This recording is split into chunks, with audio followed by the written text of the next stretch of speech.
Montréal pue. Et ça pue partout. Partout, là, dans tous les quartiers. J'entends déjà les gens rire dans leur voiture. Tout le reste n'est que fumisterie. Donc, on veut un monde qui sent l'eau de Javel. Un monde blanc, blanc, blanc, blanc, blanc, sans défaut. Rémi Villemure. Alors hier, si vous avez manqué ça, on a eu une discussion absolument passionnante, une discussion virile avec Rémi Villemure à propos de l'aide médicale à mourir. Alors, je vous encourage évidemment à aller sur cube.ca pour revoir ça. Mais on continue la discussion parce qu'il y a encore plein de choses à dire. Pour la petite histoire, Sophie, je suis arrivé en studio puis tu étais en train de parler avec quelqu'un qui est pro-vie. Oui. Et j'avais tellement peur de passer après lui parce que je me disais ça va faire un bon 30 minutes de conservatisme là, pour Sophie. On va lui épargner ça. Non. Donc, tu as eu Marc Boilard entre les deux. Là. Je suis capable d'en prendre. On a parlé de Taylor Swift entre les deux. Alors, le débat, donc, sur l'aide médicale à mourir, toi, tu veux l'amener sur quoi? Sur quoi tu veux parler? Juste rappeler, donc hier, on a parlé de... Moi, je trouve qu'il n'y a pas vraiment eu de débat au Québec là-dessus. On a reçu des courriels. Oui. J'en ai reçu 2 notamment. Notamment un de quelqu'un qui dit... Il veut pas qu'on révèle son identité et je le comprends. Il dit « J'ai travaillé sur la commission spéciale et je peux vous assurer qu'il n'y a eu aucun débat. » Donc, moi, j'estime qu'il n'y a eu aucun débat. Mais c'est quelqu'un qui était sur le terrain puis il dit « Absolument aucun. Je vous invite à regarder les interventions en commission parlementaire durant la commission spéciale.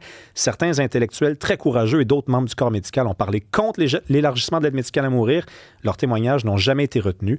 Bref, merci d'en parler. » Donc, il y a des gens qui sont rassurés quand même que ce sujet-là soit abordé sur les ondes d'une radio. Mais, oui, mais et puis c'est pour ça aussi que tout à l'heure, j'ai reçu en effet quelqu'un pour parler de l'avortement. Je pense que c'est des choses qui doivent être discutées sur la place publique. Cela étant dit, quand on fait des sondages, la majorité des Québécois, la grande majorité des Québécois sont en faveur de l'aide médicale à mourir. Donc, quand on parle de consensus social, c'est aussi ça.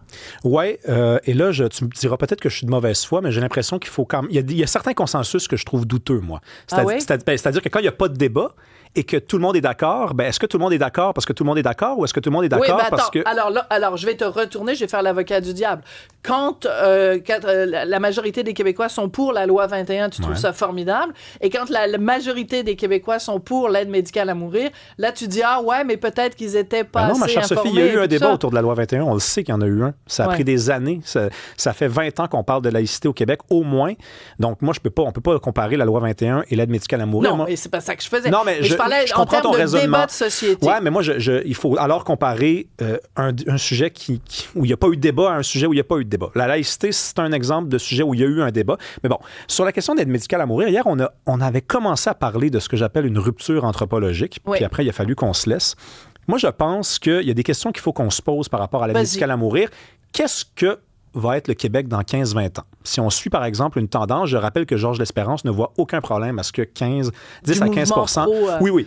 Georges Lespérance, médecin, figure phare là, du mouvement pro-aide médicale à mourir, lui, il dit « Je vois pas de problème à ce qu'un jour, il y ait 10 à 15 des Québécois qui fassent appel à l'aide médicale à mourir. » Non. 10 des gens des morts... Oui, bien sûr, tu as raison. Non, parce que c'est pas 10 des Québécois qui ont l'aide médicale à mourir. 10 à 15 sinon, des décès.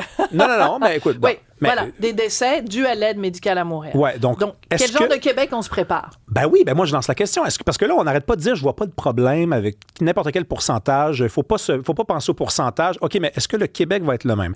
Est-ce que nos réflexes par rapport aux gens démunis, malades et faibles vont demeurer les mêmes? Je rappelle quand même... ils vont être les mêmes. Mais Rémi, laisse-moi juste te dire qu'il y a tellement de balises, il y a tellement de cadres, il y a tellement d'obstacles. Ma mère a eu l'aide médicale à mourir. Elle a été vue par 2 médecins indépendants qui ne se connaissaient pas, qui n'étaient pas les médecins traitants de ma mère. Il y a eu un délai de 3 mois. C'est seulement 3 mois après que ma mère a eu le droit à l'aide médicale à mourir. On lui a redemandé, et à la toute fin, juste avant d'insérer l'aiguille, on lui a encore redemandé, êtes-vous sûr que vous voulez aller de l'avant? Les gens ne se promèneront pas avec des aiguilles dans la rue en disant, on va tuer tous les gens qui sont désespérés et misérables. C'est évidemment pas ce que je dis, Sophie, mais je veux dire, moi... Je regarde, mettons, au début, on se disait, c'est juste pour un certain type de personnes. Oui. Là, on va vers l'Alzheimer, la démence. Qu'est-ce qui va nous arrêter lorsque des gens dépressifs, dits chroniques, des gens qui n'ont jamais été heureux, OK, vont dire, moi, je veux dire, j'ai jamais été heureux, voyez bien, c'est irréversible, je trouve pas de solution, même la médicamentation, la médication fait rien. Qu'est-ce qu'on fait?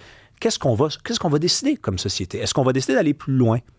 Écoute, moi, rien ne m'indique qu'on n'ira pas plus loin. Et moi, je me pose la question à savoir, est-ce qu'on se décharge pas comme individus qui faisons partie d'une société, d'une certaine responsabilité, c'est-à-dire de se mettre au service des gens plus faibles, démunis, de s'arrêter complètement, de ne pas s'arrêter un moment, hein, parce que Finkielkraut dit, il fut un temps où on était en deuil et désormais on fait notre deuil. Hein? Et c'est très différent. Avant, on pense à certaines sociétés traditionnelles, à qui d'ailleurs on n'a pas vraiment de leçons de compassion et de dignité et d'amour à donner. Hein? Parce que si je comprends bien, le Québec est la société la plus compatissante au monde. Je regarde comment on traite nos aînés, notamment durant la COVID, et je pense qu'on n'a à peu près aucune leçon à donner à ces sociétés-là, dites traditionnelles, dites conservatrices, ces sociétés-là qui n'admettent même pas la possibilité un jour d'inscrire dans le cadre d'un projet de société l'idée de l'aide médicale à mourir. Donc moi, je suis juste critique. OK? Je suis juste critique. Mais cette discussion-là est intéressante. Cette discussion-là doit en effet avoir lieu.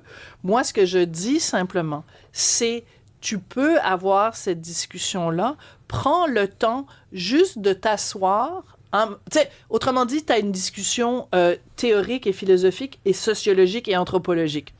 Prends le temps, à un moment donné, si tu rencontres un médecin qui fait de l'aide médicale à mourir, demande-lui, j'aimerais m'asseoir avec un patient ou une patiente qui l'a demandé, qui va l'avoir dans 1 semaine ou dans 2 semaines, juste pour voir quel est l'état d'esprit de la personne et le bien-être et le soulagement que ça représente pour cette personne-là. C'est sûr que je t'amène dans l'émotif alors que toi, tu es dans le rationnel, mais je pense que c'est un cas où on ne peut pas faire fi de l'émotif aussi. C'est peut-être toi qui es dans le rationnel, à vrai dire, puis c'est un compliment que je te fais, c'est-à-dire, ou en tout cas, je te lance une fleur, ou en tout cas, je te donne raison. Je vais te laisser le dernier mot, Sophie, parce que ce que tu viens de dire, c'est ce qui me rend hésitant et non pas opposé à l'aide médicale à mourir. Je suis critique. Je rappelle que lorsqu'il y a eu un vote en juin 2023 à l'Assemblée nationale, il y a eu un député que tu connais bien, qui s'appelle André A. Morin, parce qu'il se retrouve dans ton livre, et lui, il s'est abstenu.